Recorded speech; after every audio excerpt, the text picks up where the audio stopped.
আসুন আমরা শবে কদরের ফজিলত সম্পর্কে আল্লাহ পাক কোরআনুল কারীমে একটি সূরা দিয়েছেন, সূরাতুল কদর।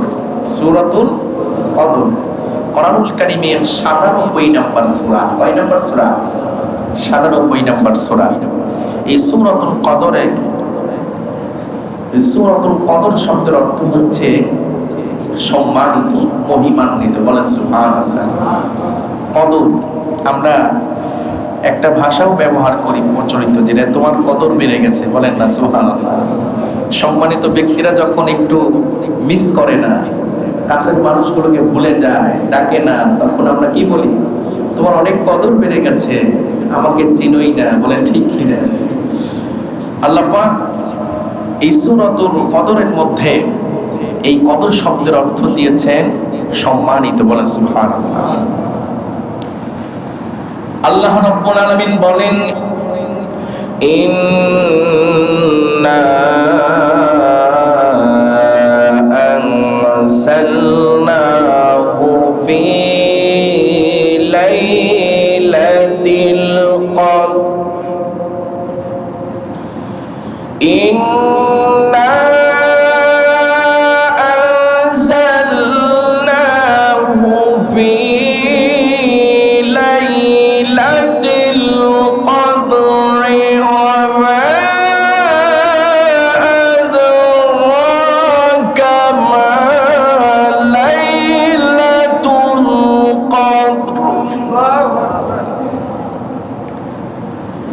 লাইলাতুল কদরি খায়রুম মিন আলফি শাহর তানাজ্জালুল মালাঈকাতু ওয়ার রূহু ফীহা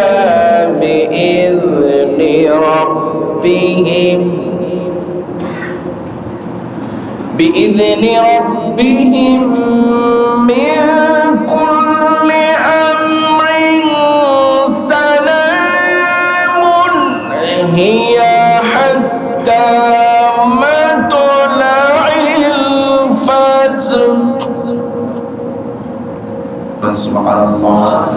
আল্লাহ পাক বলেন, ইন্না আনজালনাহু ফি লাইলাতিল কদর, নিশ্চয় আমি এই মহিমান্বিত রাতে, সম্মানিত রাতে মহাগ্রন্থ আল কোরআনকে আমি নাজিল করেছি। বলেন সুবহানাল্লাহ। আল্লাহ পাক একটা রাতকে উল্লেখ করেছেন, মহিমান্বিত রাত, সম্মানিত রাত, আর ওই রাতেই কোরআনুল কারীম আল্লাহ পাক নাজিল করেছেন। কোরআনুল কারীম যেখানে সংরক্ষিত ছিল সেই জায়গাটা হচ্ছে লাউহে মাহফুজ। কোথায় বলেন? লাউহে মাহফুজে সংরক্ষিত ছিলেন। ওই লাউহে মাহফুজ থেকে আল্লাহ পাক মহিমান্বিত রাতে কোরআনুল কারীম তিনি আবার নাজিল করেছেন বাইতুল ইজ্জাতে। বলেন সুবহানাল্লাহ। প্রথমত তার বাড়ি হচ্ছে লাউহে মাহফুজ। ওইখান থেকে আল্লাহ পাক একত্রে আরেকটি জায়গায় নাজিল করেছিলেন, সেই জায়গাটির নাম হচ্ছে বাইতুল ইজ্জা। নাম কি? বাইতুল ইজ্জা। লাউহে মাহফুজ থেকে আল্লাহ পাক আবার পূর্ণাঙ্গ কিতাবটি বাইতুল ইজ্জাতে নাজিল করলেন সেই মহিমান্বিত রাতে।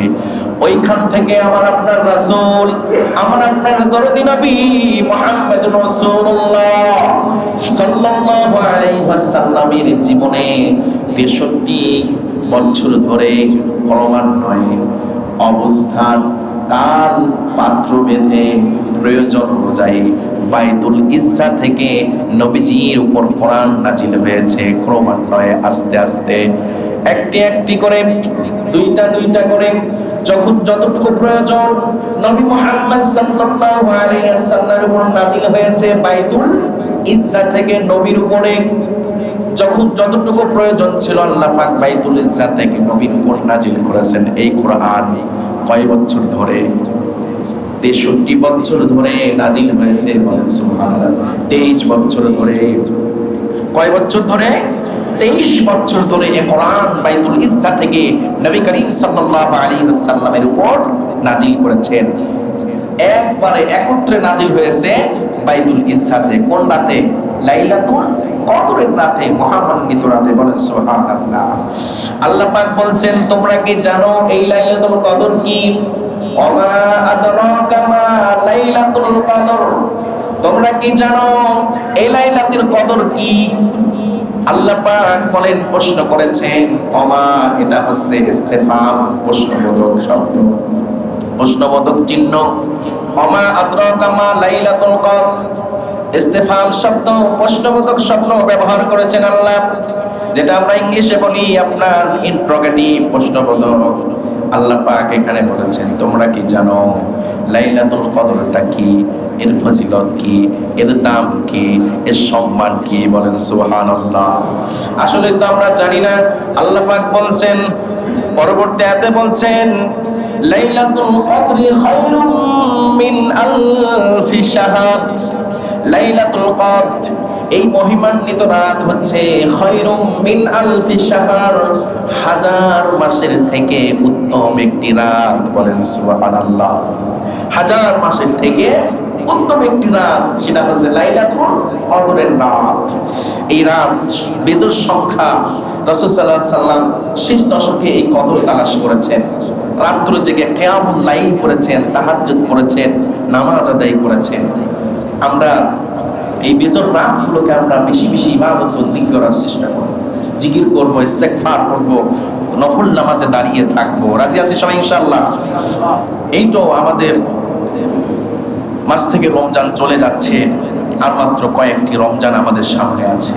এর মধ্যে আর যে কয়টি রাত আমাদের সামনে আছে লাইলাতুল কদর তালাশের জন্য, আমরা সবাই চেষ্টা করব রাত জেগে জেগে আল্লাহ পাকের গুণগান করার জন্য, আল্লাহ পাকের ইবাদত বন্দেগী করার জন্য ইনশাআল্লাহ। লাইলাতুল কদর হচ্ছে হাজার মাসের থেকে উত্তম একটি রাত, যে এক রাত্রে বান্দা যখন ইবাদত করবে আল্লাহ পাক তাকে একটা পূর্ণ সফল এবং সফল বান্দা হিসেবে আল্লাহ পাক উপস্থাপন করবেন। বলেন সুবহানাল্লাহ। যেমন বলে না যে আপনার যারা এমবি ভরে, মোবাইলে ভালো ভালো অফার করে সীমিত সময়ের জন্য, এই তো 3 ঘন্টার মধ্যে যদি আপনি এই অফারটি নিতে পারেন আপনার জন্য এই এই বোনাস দেওয়া হবে, বলে কি বলে না?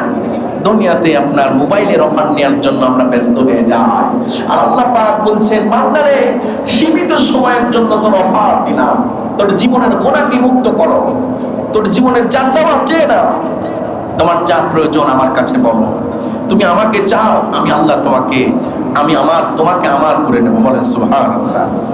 সীমিত সময়ের জন্য। এই রমজান মাস চলে গেলে আর এই অফার থাকবে না। সম্মানিত ভাইয়েরা আমার, এই রাত্রে আল্লাহ পাকের পক্ষ থেকে সার্ভিস টিম আসে, তদন্তকারী টিম আসে। বলেন সুবহানাল্লাহ। আল্লাহর পক্ষ থেকে তদন্তকারী টিম আসে, আর এই টিমের প্রধান হচ্ছে হযরতে জিবরাইল আলাইহিস সালাম। বলেন সুবহানাল্লাহ। আল্লাহ পাক বলেন তানাজ্জালুল মালাইকাতু ওয়ার রূহু ফিহা বিইذনি রাব্বিহিম মিন কুল্লি আমরিন সালাম।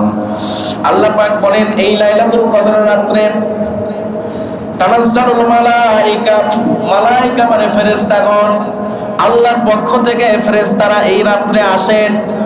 এর সময়টা কখন? এই 5টি বেজর রাত্রির যে কোনো একটি রাতে লাইলাতুল কদর হবেই হবে নিঃসন্দেহে। এটা আসে কখন? এই ফেরেশতাগণ মণ্ডলী ওয়ার রূহ দ্বারা জিবরাইল আলাইহিস সালামকে বোঝানো হয়েছে। এই ফেরেশতার দল নিয়ে, ফেরেশতার ঘাঁটি নিয়ে, এই টিম নিয়ে যখন জিবরাইল আলাইহিস সালাম এই পৃথিবীতে আগমন করেন, তাফসিরে ইবনে কাসিরের মধ্যে আসছে, তাফসিরে জালালাইনের মধ্যে আসছে, জিবরাইল আলাইহিস সালাম এই ফেরেশতাদেরকে নিয়ে মাগরিবের নামাজের পর থেকে ফজর পর্যন্ত এরা এই পৃথিবীতে অবস্থান করেন। বলেন সুবহানাল্লাহ। কখন আসেন? মাগরিবের নামাজের পরে এই পৃথিবীতে চলে আসেন জিবরাইল আলাইহিস সালাম সহ হাজার হাজার লক্ষ লক্ষ ফেরেশতারা দলে দলে আমার আপনার দুয়ারে দুয়ারে, বাড়িতে বাড়িতে, মসজিদের জানালার পাশ দিয়ে দাঁড়িয়ে যায়। বলেন সুবহানাল্লাহ। এই জন্য বলা আছে মসজিদের জানালার পাশ দিয়ে থুতু নিক্ষেপ করা এটা আসলে ঠিক না। যদি করেন এই রাত্রগুলোকে আপনারা করবেন না, এটা একটা আদব। বলেন সুবহানাল্লাহ। আমরা তো জানি না যে ফেরেশতারা এরকম এসে দাঁড়িয়ে আছে। বিশেষ বিশেষ রজনীতে আপনারা থুতু ফেলানো তো থেকে একটু বিরত থাকবেন, সাবধানে ফেলবেন, একটু বেরিয়ে গিয়ে আপনারা বাইরে ফেলবেন। কারণ জিবরাইল আলাইহিস সালাম সহ ফেরেশতারা এসে দাঁড়িয়ে থাকতে পারে কি পারে না? সেজন্য আদবের ক্ষেত্রে, কোরআন হাদিস না, আদবের ক্ষেত্রে বিশেষ বিশেষ রাত্রে, যেমন এই কদরের রাত্রে ফেরেশতারা জানালায় এসে দাঁড়িয়ে দাঁড়িয়ে থাকবে, দল ধরে ধরে। কি কারণে থাকবে? আমার আপনার আমলের তদারকি করতে আসবে। আমরা সেজদায় আছি, জিকিরে আছি, নামাজে আছি না আল্লাহকে ডাকছি, কি করছি, এইটা পরিদর্শন করার জন্য আসবে। বলেন সুবহানাল্লাহ। এই ফেরেশতারা যখন এসে দেখবেন ফিহা বিইذনি রাব্বিহিম মিন কুল্লি আম, যখন ফেরেশতারা এসে দেখবেন যে তারা রবের গুণ কীর্তন করতেছে, রবকে ডাকতেছে, আল্লাহকে ডাকতেছে, কাঁদতেছে, চিল্লায় চিল্লায় আল্লাহর কাছে বলতেছে, আল্লাহ তুমি আমারে ক্ষমা করে দাও, তুমি আমারে মাফ করে দাও। এই দৃশ্যগুলো যখন এসে দেখবেন, বাড়িতে যখন এসে দেখবেন মা বোনেরা তারা সিজদায় পড়ে আছে এবং বাড়িতেও ইবাদত বন্দেগী করতেছে তার বান্দা বান্দিরা, এই ফেরেশতাগুলো দেখে এই যে পজিটিভ দিক তারা লিখে নেবেন এবং এই বান্দা এবং বান্দির জন্য, আমার আপনার জন্য শান্তি কামনা করে সালাম হিয়া হাত্তা মাতলাল ফাজর, সালাম বিনিময় করে শান্তি কামনা করে তারা বিদায় নিয়ে চলে যাবে। হিয়া হাত্তা মাতলাল ফাজর, ফজরের সময়। বলেন সুবহানাল্লাহ। কত বরকতপূর্ণময় রাত। আমরা সামনে আর যে কয়টি রাত আছে ইবাদত বন্দি করবো তো ইনশাআল্লাহ।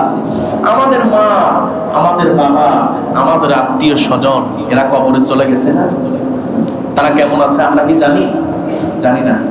আমরা যদি তাদের জন্য দোয়া করি, তাদের জন্য ইবাদত বন্দি করে যদি দোয়া করি, তারা আমাদের প্রতি খুশি হয়ে যাবে। বলেন সুবহানাল্লাহ। আল্লাহ পাকের কাছে বলবেন, আল্লাহ আমাদের মা বাবা আত্মীয় স্বজনকে কবরে তুমি ভালো রেখো, কবরগুলোকে তুমি জান্নাতের বাগান বানিয়ে দাও। বলেন সুবহানাল্লাহ। এই কথাগুলো ফেরেশতারা শুনবে কি শুনবে না? শুনবে।